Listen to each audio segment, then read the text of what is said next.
I'm back. So, what do I mean by alienated from our instincts? What does that mean? Why is it bad? I'm going to start off with a quote by Jung. Nervous disorders consist of primarily an alienation from one's instincts. Now, that's something that Jung said in his eighth collected work, Structure and Dynamics of the Psyche. In my upcoming book, A Jungian Analysis of Toxic Modern Society, I get into this in depth. Now, this subject of alienation from one's instincts has been discussed for quite a while. As far back as 1991, Roger Brooke talked about it in his book Jung and Phenomenology. Anthony Stevens, of course, my hero, has talked about this quite a bit in his work. John Whewell talked about this in Jung in the 21st Century, and I've talked about it in my books as well, but not to the degree that I am in this current book that's coming out soon. So, what the general idea is here is number one, that humans have instincts. And believe it or not, that's actually a debate that's been going on for some time. Honestly, I think it doesn't need to be debated anymore. I think we've settled this scientifically. Yes, we have a bunch of instincts. Nevertheless, a lot of the hair splitting goes on about like, well, what do we mean by instinct, et cetera, et cetera. And does that mean that socialization and culture have no effect? Obviously, that's not the case. Nevertheless, if you set aside that silly debate and take this idea seriously, it really helps you to understand a whole lot of what is going on in terms of the worsening rates of suffering that we're seeing over the past century. Now, what I'm talking about here specifically is neurotic suffering. Now, what does that mean? I mean free-floating anxiety, feeling of ill at ease, depression, and I believe that Jung was spot on here, that he had the idea that when we are alienated from the instincts that we do have, in other words, those instincts are trying to accomplish something in our lives, but we, being the conscious ego, we're not aware of it. We've talked ourselves out of it. We've done whatever it takes to get away from it, or we're not aware of them. Then that creates these neurotic states, these feelings of anxiety and depression, and it can be quite severe. So, what instincts then am I talking about? I'm focusing mainly on our social instincts. In my book, I go into great depth about what exactly I mean by social instincts. But for here, just for the YouTube channel, I'll just get into it a little bit and give you an idea of what I'm talking about and what we can do about it. So, you may have heard of food insecurity, okay? We have attachment insecurity. We also have food insecurity too. So that's another issue. But attachment insecurity seems to pervade all levels of society, whereas food insecurity hits the poor classes.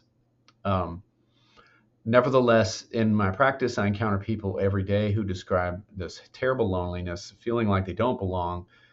Other versions of that I hear are things like, I don't know who I am, I don't feel accepted, I feel like I'm the black sheep, nobody cares about me, blah, blah, blah, blah, blah.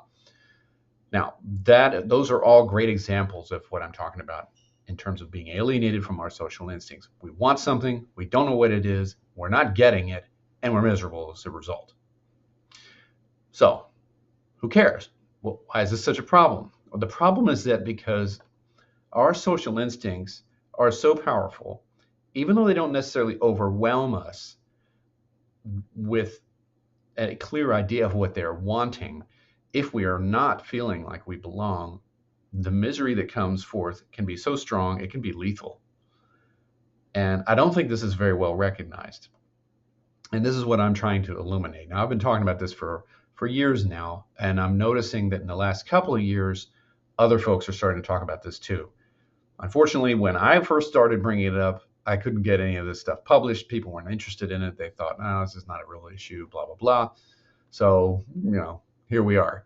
Nevertheless, finally, I'm glad to hear that a lot of researchers are starting to take notice of this problem of being alienated from our social instincts. That's how I put it. That's not how they often put it. Sometimes they put it in other ways, but nevertheless, if we're talking about something like the loneliness epidemic, that's what we're getting at. Now, I think we need to take this very seriously. And I'm not exaggerating when I say being alienated from your social instincts is lethal. And the reason I say that is because of the fact that being alienated from those instincts, feeling this pervasive sense of ill at ease and loneliness and disconnection and not belonging, all of those things are what constantly feed into our addictions, our self harm behaviors, and all of our serious anxiety syndromes and depression. They feed into these things. They are not the sole cause, but they were a big part of it. Now, what is the next step here? The next step is to really kind of understand what is the source of this? Why do we have this? Consider the fact that ending your own life doesn't seem like a very plausible evolutionary outcome. Okay, so what is going on here? Like, why does this exist? This is a serious question in the field of evolutionary psychiatry.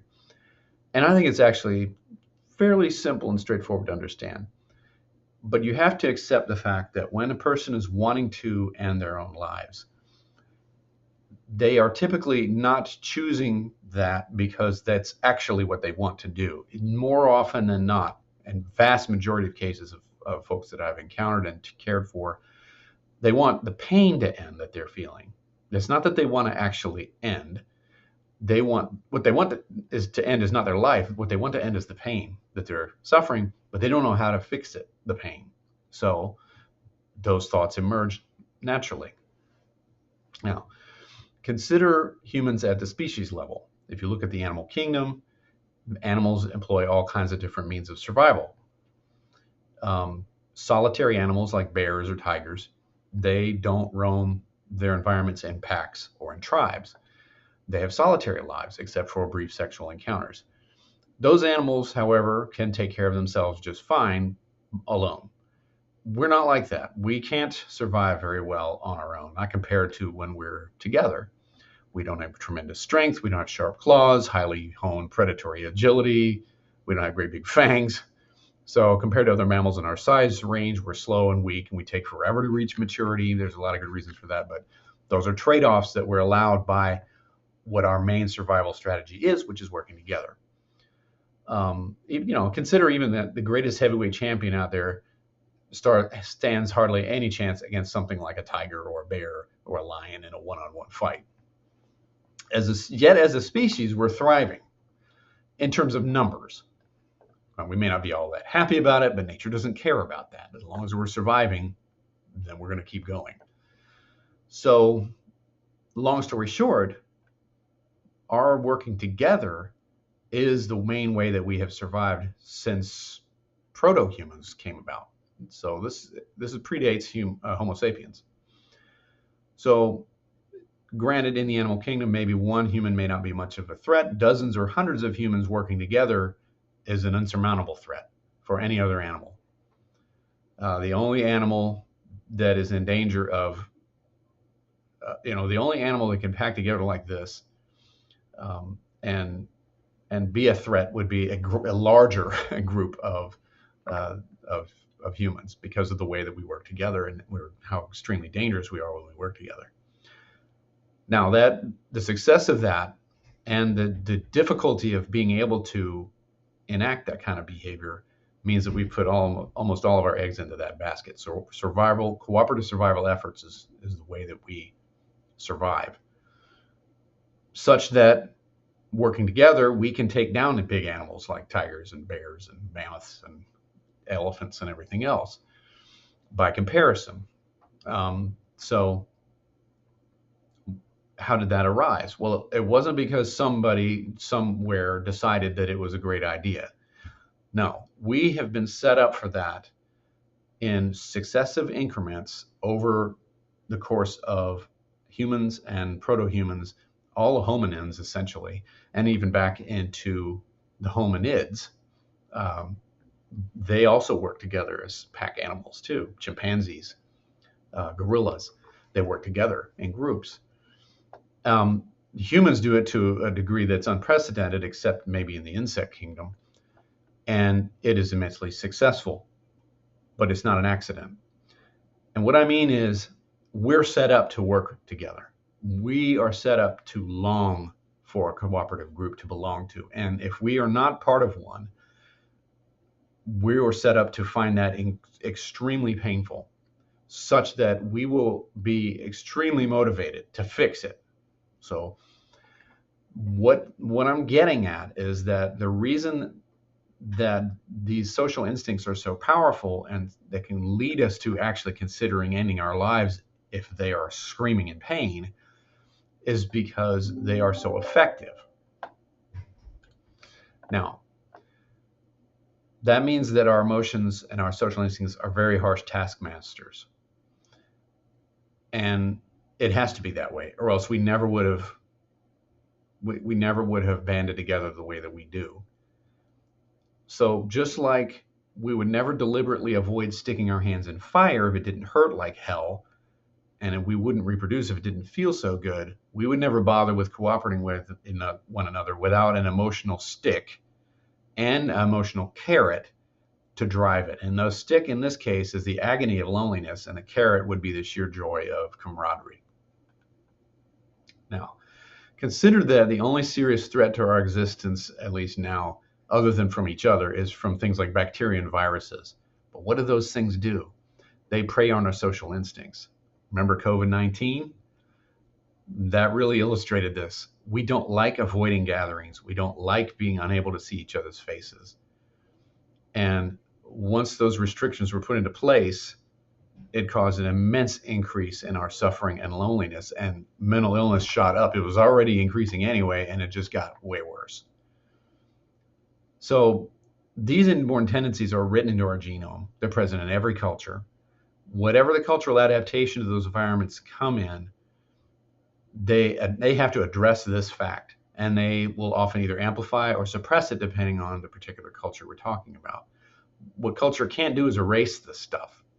It has to work within the constraints that biology provides with us. And there's quite a bit of variation there, nevertheless. Culture can heavily modify how our emotional predispositions are expressed. And in this case, we're talking about the instinct to belong. It's very powerful, can lead to misery when this hunger is not fed. Unfortunately, it's becoming increasingly evident that in the culture of the US and other westernized nations is becoming very neglectful of these instincts. The American life values of extreme individualism, valorizing the rebel and the so-called unique genius who stands out and is praised far and wide for going their own way, breaking all the rules, blah, blah, blah, blah, blah. All that kind of stuff encourages us to neglect our social instincts even more. We tend to expect acceptance and not judgment without really paying for it by way of the usual trade-offs that are required in social and collective behavior. What's an exception to this would be things like the hyper-rigid cults that pop up all over the place, where conformity is enforced with draconian level of measures. But this exception proves the rule that I'm talking about. Social groups have norms and rules, but they don't have to be super rigid, and they're not evil in themselves. Nevertheless, in an environment that is increasingly neglectful of it, we should not be shocked and surprised at the rising levels of anxiety, depression, addictions, and self-harm thoughts.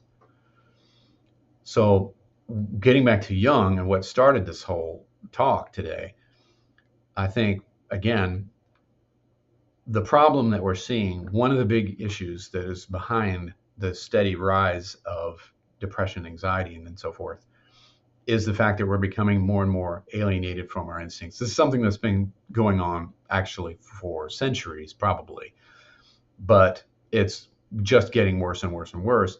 And if we don't do something about it, I really wouldn't want to speculate what the end result's going to wind up being. I can't imagine it's good. This principle of being alienated from instincts applies in many different ways of looking at the psyche and many different types of psychotherapeutic approaches, but I think it's a really, really critical element. So the lesson to be learned from this is that a great deal of effort we need to be placing on not only understanding and studying what our human instincts actually are, number one, stop denying that we have them, number two, And number three, working with folks that you trust in order to figure out exactly more precisely how you might be alienated from your own instincts. That's going to lead to quite a bit of new discovery and therapeutic work. So that's what I've got for you today on Mental Health Mondays. If you like this, push the like button, subscribe, all that stuff. Also check out ericgoodwyn.com. I've got some stuff there that you can't get here. Sign up for the newsletter, got podcasts and things, as well as updates on various activities that are going on around here. Catch you next time.